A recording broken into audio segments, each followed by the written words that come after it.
What is going on, beautiful folks? Today, we're going to be talking about what creates a narcissist, what causes narcissists. If you're new here, my name is Lee Hammock. I'm a self aware diagnosed narcissist.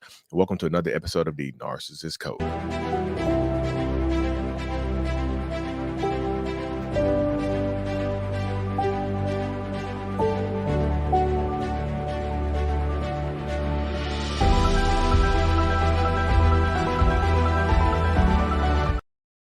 Welcome back, folks. Welcome back. Welcome back. Yes, yes, yes. What causes narcissists? What creates a narcissist? So, if you know narcissistic people, toxic people, I know a lot of people hear that narcissists are created through trauma and all the other stuff like that. Yeah, which is true.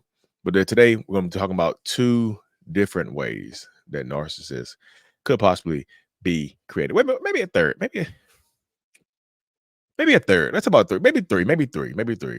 Y'all see, I don't have a script for this. It's just I get a topic and I go. So yesterday, I had the pleasure of being on a radio show in Canada, on a radio show in Canada yesterday. And guess who else was on the show? Dr. Romani. I was like, so I got to answer some questions with Dr. Romani on a radio show in Canada. It was pretty cool yesterday. Ain't gonna lie to y'all, I was super nervous. I don't know if this is going to be replayed or anything like that. But honestly, like I said, I was super, super nervous. But I got a chance to hear her answer some questions from her, her background and whatnot, and psychology and her degrees and all the other stuff, the wealth of knowledge that she provided.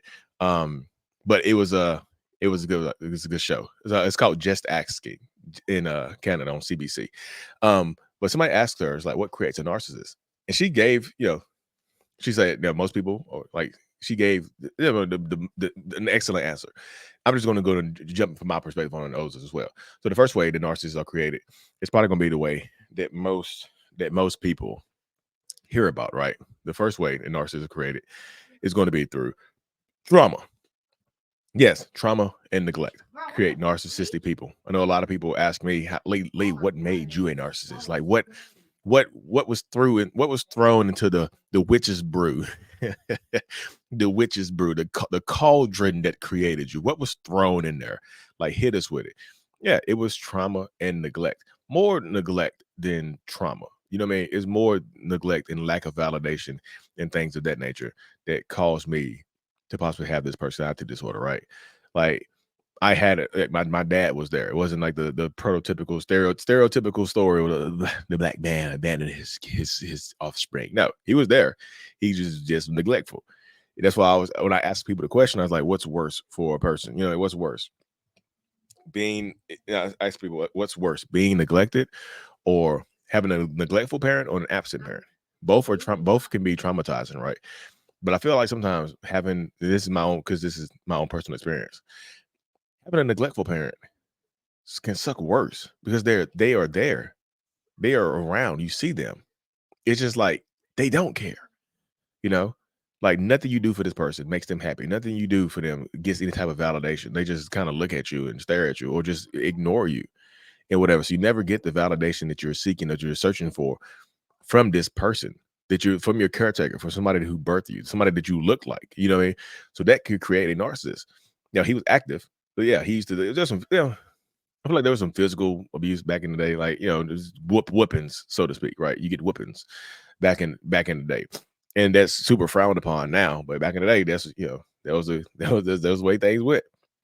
So definitely whoopings, but it's just weird being whooped by somebody who wasn't there for you emotionally, who didn't validate you at all, who didn't help you out, pretty much do anything for you, but pay child support, like to have that type of person put their hands on you to try to punish you or to try to put you in your place is kind of wild. So that's traumatizing as well.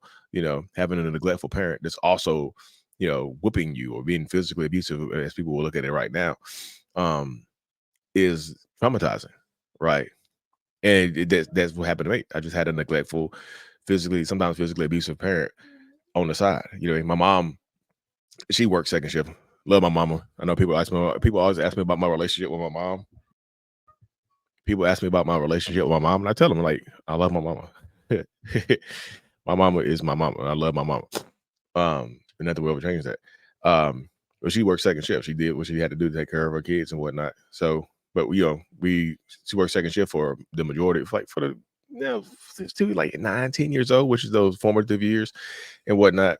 But she wasn't neglectful. She was there. She did everything she had to do. It was just like, you want to get approval from your father, and he just didn't give it to me. You know what I mean? But my brother didn't get it either. I have a twin brother. He didn't get it either. He's not a narcissist. So I think it's your perception and how your mind forms around it, how your mind perceives the trauma that you experience. Your mind perceives the neglect that you experience, right? So that's what happened to me. My mind perceived it differently than my twin brother, who was in the exact same situation that I was in. He's not a narcissist. He hasn't been clinically diagnosed with personality disorder. I have. That's me. I have this. And we grew up in the same household, same parents, twins, fraternal twins, identical. He's not a narcissist. So it's just that I think your perception to your events and how your mind wraps around it. My mind went into shutdown mode. His didn't. He's open. He's empathetic. He's a school teacher in Charlotte, North Carolina. He's a school teacher and a coach. The kids love him. He loves that. He's fulfilled doing that. And I love that for him. I look up to my twin brother. I admire him and his happiness and whatnot. I love that for him.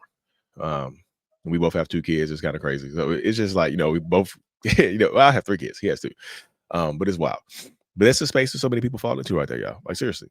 Like, trauma, neglect can create a narcissist. Absolutely. But also, what can also create a narcissist is, and this is Dr. Ramadi kind of dropped the bomb on me yesterday. I knew about the trauma part, but she dropped this bomb yesterday on an interview. She said, not only can trauma do it, but also people no boundaries. Like, if you have a parent that is enabling your behavior, bad behaviors as a child, that can create a narcissist as well. That can create a narcissistic, can turn you into a narcissist as well. If people never tell you no, and you have a parent that's always saying, you're better than everybody, baby. You're the best thing ever. Nobody's ever going to be better than you. Like, they enable your behaviors. They don't set any type of boundaries on you. Your parents don't tell you no. It's like this. You ever heard about there was a crime, a car wreck? A guy got drunk years ago and caused a car crash where he unalived like 4 or 5 people. And he ended up getting away with it pretty much. Didn't go to jail because of the judge called it affluenza. Just created some mess. Affluenza.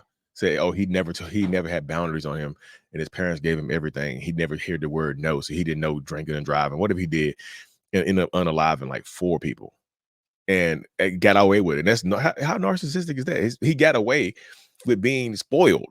He got away with a crime but he was spoiled as a child, and nobody ever told him no. He never had boundaries on him, and he made a mistake and took so many people's lives.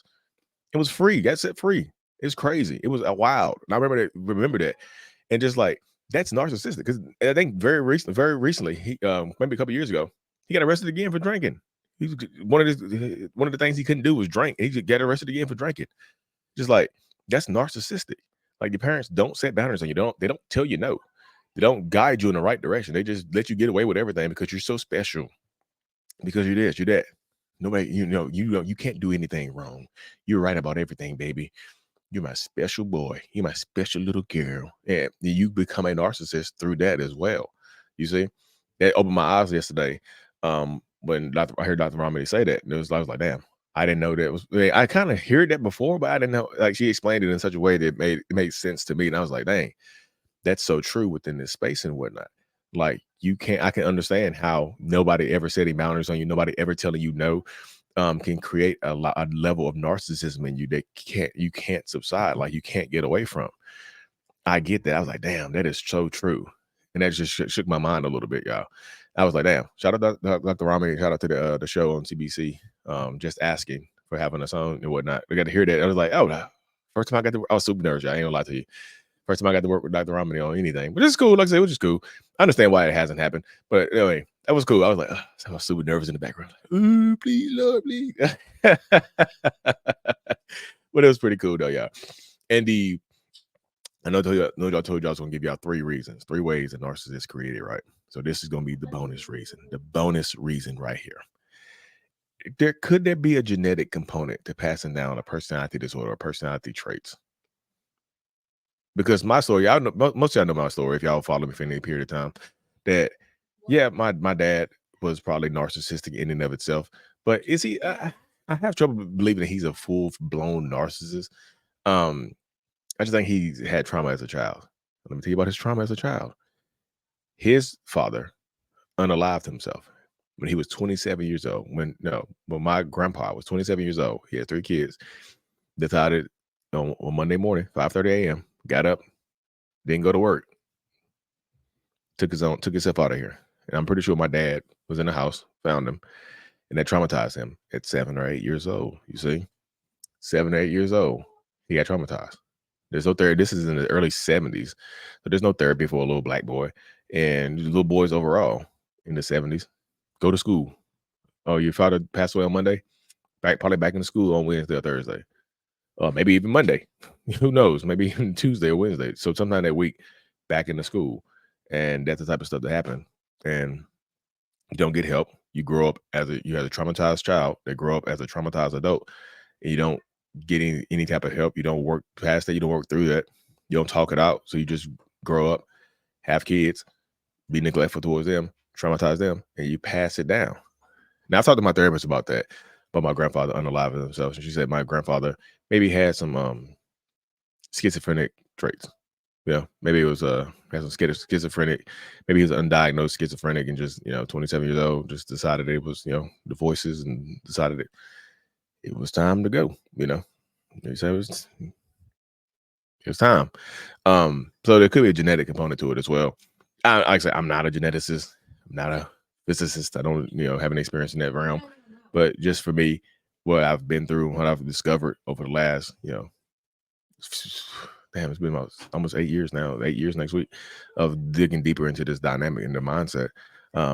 It's opened my eyes up to a lot of different things, y'all. But anyway, y'all, I'm gonna cut this thing short. If y'all don't know already, November 2nd and November 3rd will be, November 2nd, November 3rd, we'll be in Dallas and Houston, Texas for our next in-person workshops. Dallas and Houston, Texas for our next Healing from Narcissistic Abuse workshops. See it right here. You see it right there.